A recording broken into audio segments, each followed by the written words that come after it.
Okay, you guys have asked for a better stencil tutorial.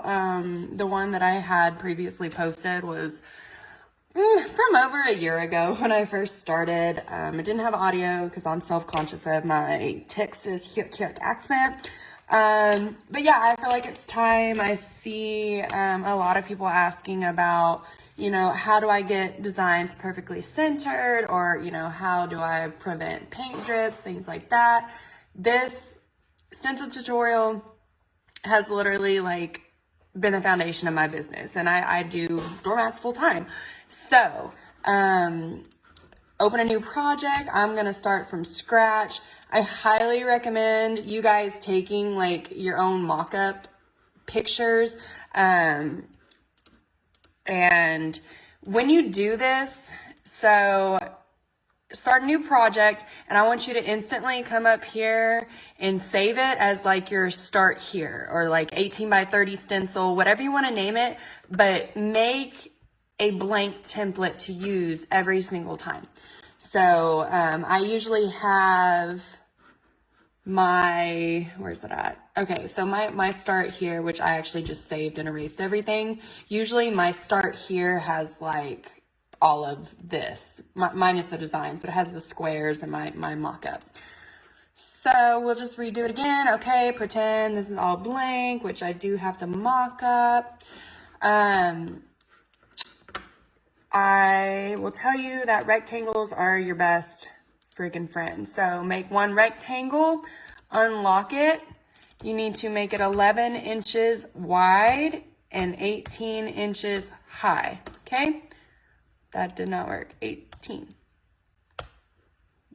Bam. All right, let me zoom out. Okay. Then we're going to duplicate it. But this one only needs to be 10.5 inches wide and 18 inches. And then your third one is also going to be 10.5 inches wide and 18 inches long. So another thing I do, I change the colors of them. And this will come in handy later. Trust me, do it. Don't skip this step. You'll regret it, okay? So how do we make these 3 rectangles into an 18 by 30 doormat stencil? I'm gonna select your red number 1 rectangle, and I want you to put it at the position of X1 and Y1, okay? That's just where it's gonna be at the grid, okay?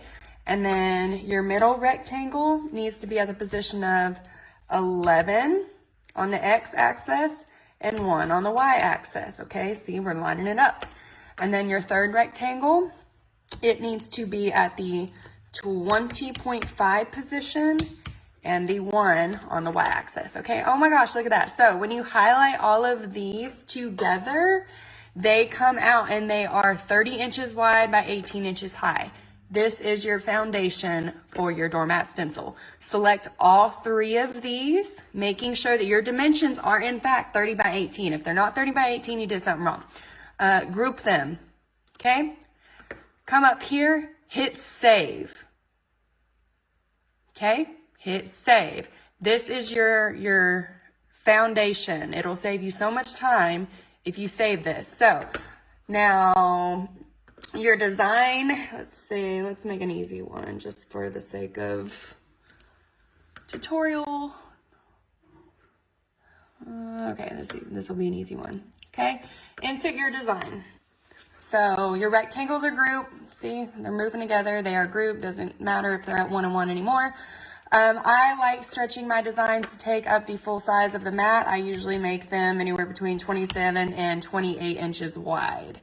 Okay, how do I get my design centered? This is how. Select your design after you resize it to where you want. Select your design and select your stencils. Align, center. Boom, done by a computer, no guesswork, right? Okay, this next part, I will go slow.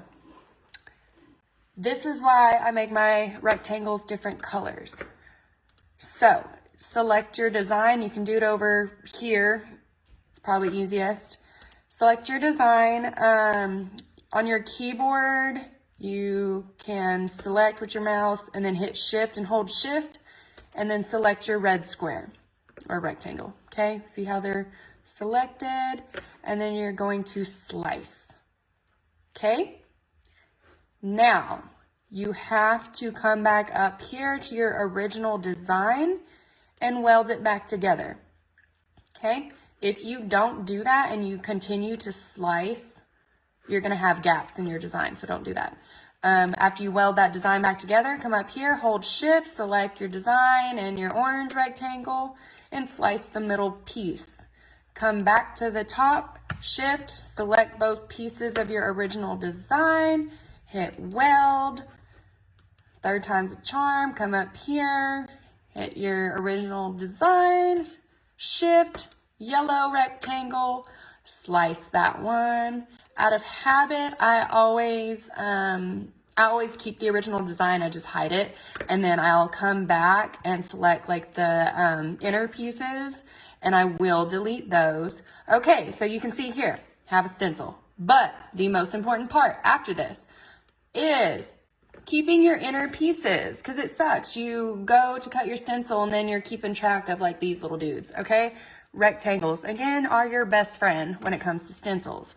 So I add a square, I unlock it, I make a little skinny rectangle. I come down here, I put it over my inner piece, I hit copy, I hit paste, come over here, I put it on my U because them little flaps might come up, copy, paste, come over here, oh, not quite big enough, unlock it, stretch it out a little bit more, copy, paste, come down here to my D, oh, that's too big, shrink it back, copy, paste.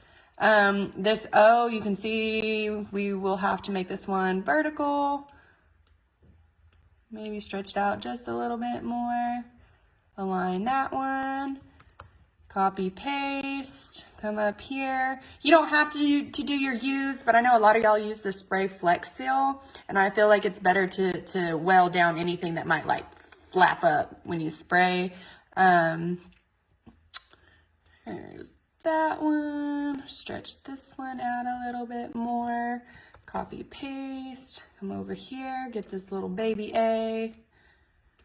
Okay, is that it? I think that's it. Okay, then come up here, select all of the little pieces on your red rectangle, hit weld. Okay, this is how you keep track of your inner pieces. Just like that. That is it. I just simplified, whoop, your entire life, right?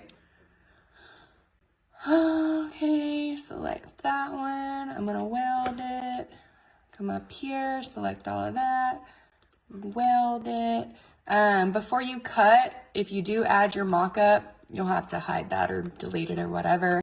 So now, when I get to this point and my stencil is made, I come up here and I hit save as. Okay, save it as something else. And that way, whenever I'm ready to make a new design, my start here won't be affected and I can come in and just center my design and go from there. I save everything. I cannot tell you, my time is valuable, your time is valuable. I hope this helps y'all. If I confused you, I'm sorry. I really am trying my best to explain it to you guys. And this literally has been the foundation of my business. My stencils have been the reason why I have grown the way I have grown. And it works, y'all. Like, I have a bunch of stencils on the wall. I got stencils up there that are rolled up. Like, I have stencils everywhere. So, I hope it helps. Check out my office. It's a mess. Woo. Okay, I'm done. Have a good day. Let me know if you have any questions. Drop me a comment. Send me a message. Happy crafting.